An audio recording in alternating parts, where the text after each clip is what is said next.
When I was young, I didn't really know what I was going to do when I got older. People kept asking me, but then eventually I thought that the idea of inventing things would be really cool. And the reason I thought that was because I read a quote from Arthur C. Clarke, which said that a sufficiently advanced technology is indistinguishable from magic, and that's really true. If you go back, say 300 years, the things that we take for granted today you'd be burned at the stake for.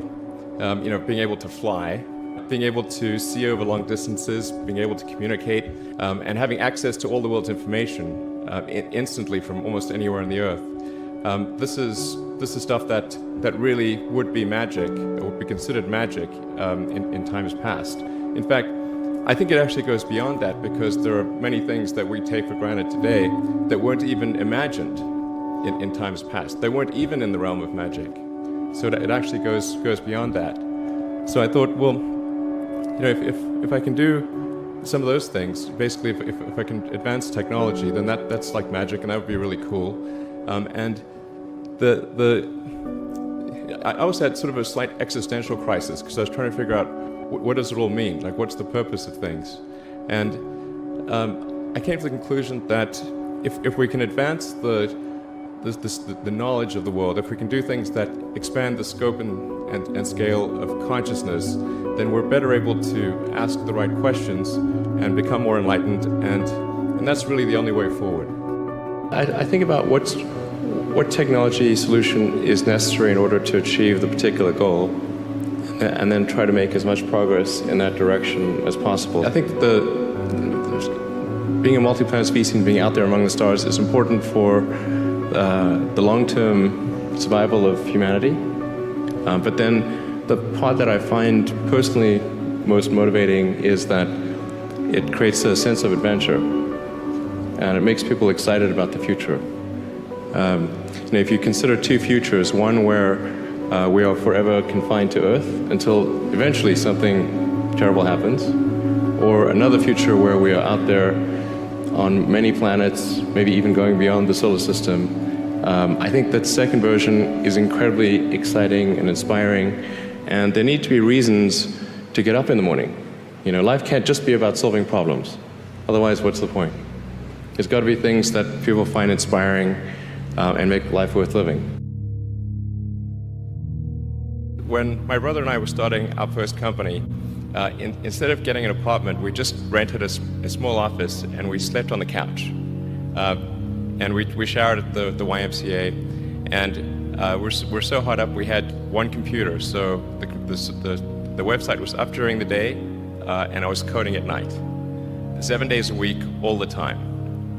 And I sort of briefly had a girlfriend in that period, and in order to be with me, she had to sleep in the office. So work hard, like every waking hour. That's the thing I would say, particularly if you're starting a company. A natural human tendency is wishful thinking. So a challenge for entrepreneurs is to say, well, what's the difference between really believing in your ideals and sticking to them versus pursuing some unrealistic dream that doesn't actually have merit? And that is a really difficult thing to tell you. Can you tell the difference between those two things? Right. So you need to be sort of very rigorous in your self-analysis. I think certainly extremely tenacious, and then just work like hell. You just have to put in 80 to 100 hour weeks every week. All those things improve the odds of success. Or how do you think about making a decision when everyone tells you this is a crazy idea? Or where do you get the internal strength to do that? Well, first of all, I'd say I actually think I feel fear quite strongly. So it's not as though I just have the absence of fear. I feel it quite strongly.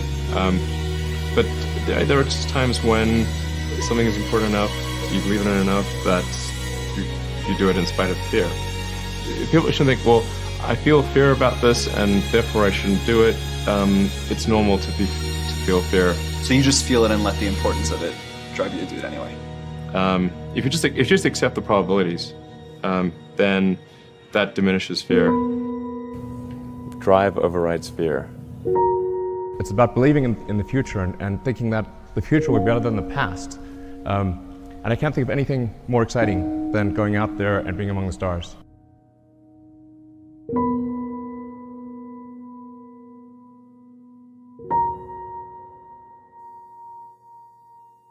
Thank you.